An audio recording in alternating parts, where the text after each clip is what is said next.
no. I tried my best, I really did. There, Myrtha, you did. Now you need to take it easy. You're gonna be just fine. Sugar Plum. Yes, it's me. So, I failed anyway, and this is my punishment. You put me back down to the size of a rat. This was just a measure to make it easier to be sure you were with someone when you woke up. I shrunk you for your own safety, so one of us could be with you at all times. How are you doing? Where am I? You're in recovery at Mission HQ. My name is Rabadash. You, my friend, had a very close call with some scary ghost-type things, but they won't be bothering you or anyone else again. You're lucky they didn't get you too. How did you manage to find me? It wasn't me who found you. I'm sure those Willis would have made short work of me, and I never would have had a chance out there. The good folks here at Mission HQ found you. Someone revived you, and you were brought here to recover. My friend Emmett and I have been seeing to you while you slept. I've never been so scared in all my life. I don't blame you. Myrtha did succeed, and Hilarion appeared in the water as Myrtha collapsed from exhaustion from the dancing. Pippi swam out and brought him to shore, and though Myrtha was exhausted, she crawled and rolled her way over toward the seemingly lifeless body and touched him with her scepter. Then she fell into a deep slumber.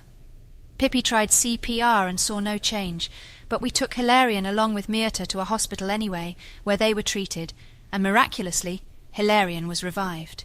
They were released, but needed more rest. They have been resting at Mission HQ since. NT took care of all the other Willies.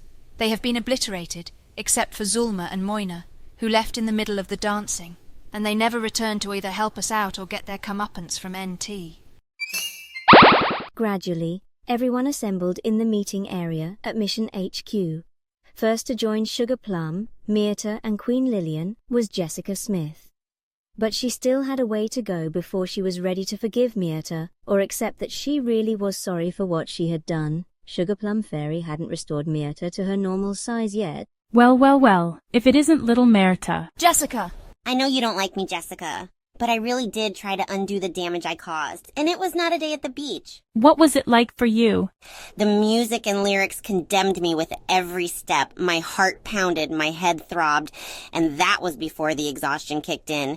Then everything about me grew so heavy and clumsy. My throat became parched, and I felt more and more sorry for Hilarion because that was what I had put him through. I honestly don't know how or why I let myself get so screwed up that I wanted to inflict this on every man I came across, just because one person hurt me so long ago. You are lucky you don't have to live with that on your conscience, Jessica. Myrtha lost the fight to keep her tears back. Seeing this, Giselle was more sympathetic. I am sorry you had to go through that. I know it was necessary for you to help bring Hilarion back, and also for you to experience what it felt like so you'd learn compassion. But it gave me no pleasure seeing you suffer. Pippi came in as Queen Lillian was speaking, and she was troubled by Myrtha's state of mind. We knew it would be hard on you to an extreme, but we would never try to kill you. And that makes me even more ashamed of myself. I almost wish I didn't wake up. I didn't start out so heartless. I remember back when I was a kid, I wasn't like that. I don't know how or why I changed, but changing back really hurts. That's what we were afraid of, and why Sugar Plum shrunk you again. We didn't want you to harm yourself. Even Ocean was moved to try offering some comfort. Myrtha, I regret things I've said and done in the past too. But as much as that sucks, it's still better than not changing or killing yourself. Just then, who should walk in but Hilarion? He was looking 100 times better than he had when he was released from the hospital.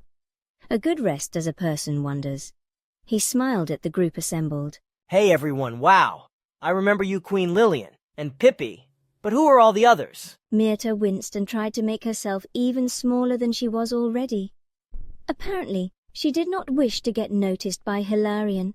It was Batilda who greeted him. She had come in a little while ago with Giselle. Oh, heck. Oh, hi, Hilarion. You and I've met before. I'm Batilda, and that's Ocean. We're glad you are doing okay. Welcome here. That's Sugar Plum. That's Giselle. Well, I can't remember everyone offhand either. So you can all introduce yourselves, but Sugar Plum has someone in her arms who I think needs to say something to you. Oh, who's that? Hilarion, meet Myrtha. Hi, Myrtha, what's up? Strangely, Hilarion did not recognize her. You don't remember me? Whew. Should I? You might if you saw her at her normal size. Oh no. Please no, that would traumatize him. Batilda grinned, pleasantly surprised at Myrta's concern. Wow. But Jessica remained unconvinced. No kidding, Batilda. Is this for real? Ugh, will you stop mocking me, Jessica?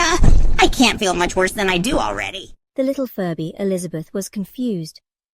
Sugar Plum Fairy had to get a little firm with her and Jessica, and then Mika put her 2 cents in. So which one is right, Jessica or Myrtha? Elizabeth, Jessica, Myrtha helped save Hilarion after the Wilis danced him nearly to death. She is not putting on an act.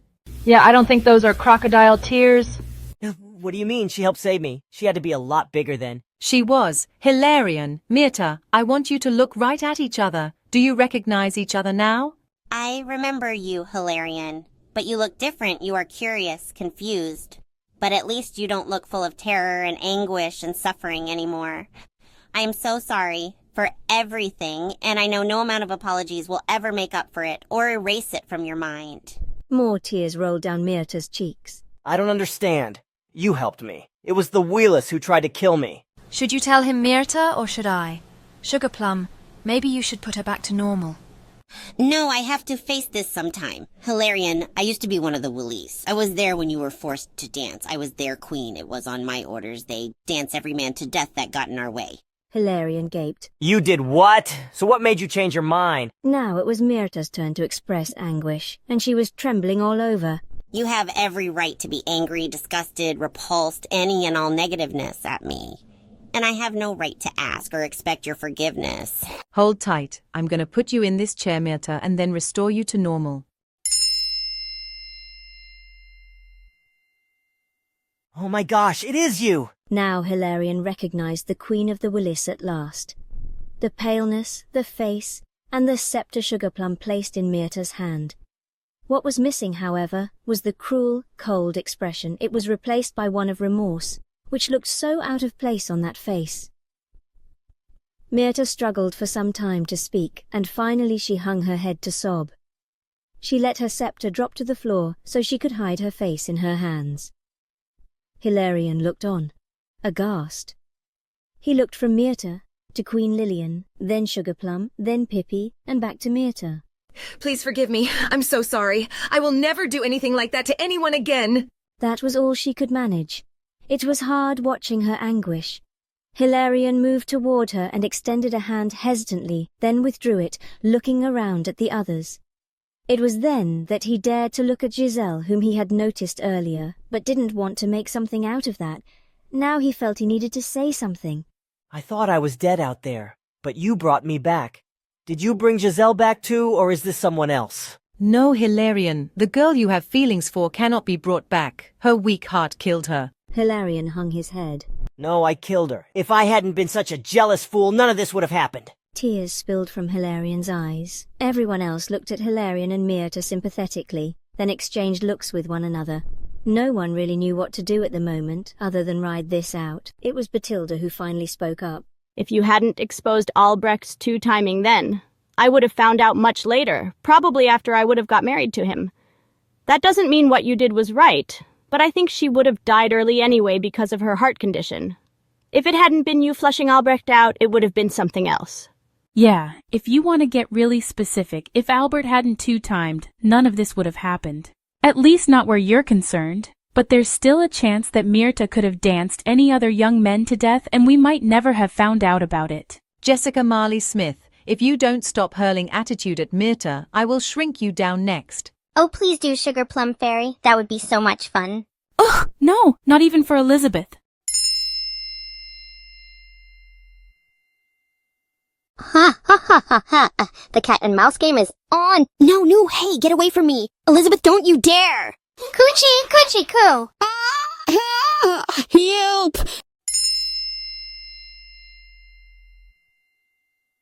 Ah, dang. Did you have to cut it so short? Woo, thank goodness. When Elizabeth and Jessica settled down, Sugar Plum spoke again. Hilarion, Myrtha, don't be afraid to embrace or shake hands. Both still looked hesitant, but it was clear they were desperate for some kind of comfort. It was Giselle who stood up from her place and walked over to them. She reached out and put her arms around both Hilarion and Myrtha. Giselle held them both until the tears were spent. Eventually, when all was calm. So I guess you all know my story, but what about you, Myrtha? What made you hate men so much? Or if you don't want to talk about it, I understand. I owe you that much, Hilarion, since, as Giselle pointed out, you never did me wrong. And this is something I never told the Wilis. All they knew was they hated men because they were hurt by them, and the same was true for me. I was not two-timed, but I had a rough childhood. I never knew my family. I was raised by people who I'd rather not think about. But there came this young man, and he was really nice to me. He was the only one I ever actually cared about. He told me at first that he was going to help me get away from my abuse. He said he would take me away and marry me, and I was in love with him. And then he broke his promise. One day, he told me he was leaving, and I was not going with him. He was so cold and unfeeling. I didn't know him anymore. I tried to go with him anyway. I was so desperate, and he was my lifeline, but we had a fight, and he said such hurtful things to me. He said he never loved me, and that I was not his type. He said wanting to marry me was all a lie. He said it was all play acting, just a game. Well, to me, it was not a game. The last thing I remember him shoving me. The next thing I remember was being alone in this moonlight shadowy place. No one came for me. That's how I wanted it. But if he were to find me, I wouldn't let him go. From then on, I would make a game of him or any other man to cross my path. He never came. Just more girls showed up who were betrayed by their boyfriends or lovers. I discovered that as their queen, I could command them, and they were fine with this. I also discovered the magic I could use as a Willy, and that it could only help me at night. I couldn't go out in daylight, and neither could the rest of them. We almost caught a man early on, but he got away. He must have told everyone else, because everyone who got into our space was quick to leave before we could catch them. All but Hilarion. And you know the rest. That guy was a coward. You didn't deserve that treatment. I'm sorry you had so many bad experiences. But he helped me turn into something that was no better. Susan spoke up next. I know my own experience was not as extreme, but I can relate. It is something I don't like to think about either. But there were a couple of times when I got to visit a special place that was in another dimension or world, and all of a sudden the lion who was in charge there said I and my older brother couldn't come back because we're too old. Can you believe that? And it is not as if they didn't have adults living there. I don't like to talk about it, but my siblings and an uncle and aunt did, right until that train accident. That was the worst day of my life. Oh, don't get me started on Aslan or My Little Pony or Star Wars. Ugh! Then it was Ocean's turn to tell the curious newcomers all about those hideous things and the experiences associated with them. The conversation went on for a long time, with everyone becoming more at ease. But eventually, Hilarion and Myrtha needed to resume their rest. But the second chances had come, and they would not be squandered.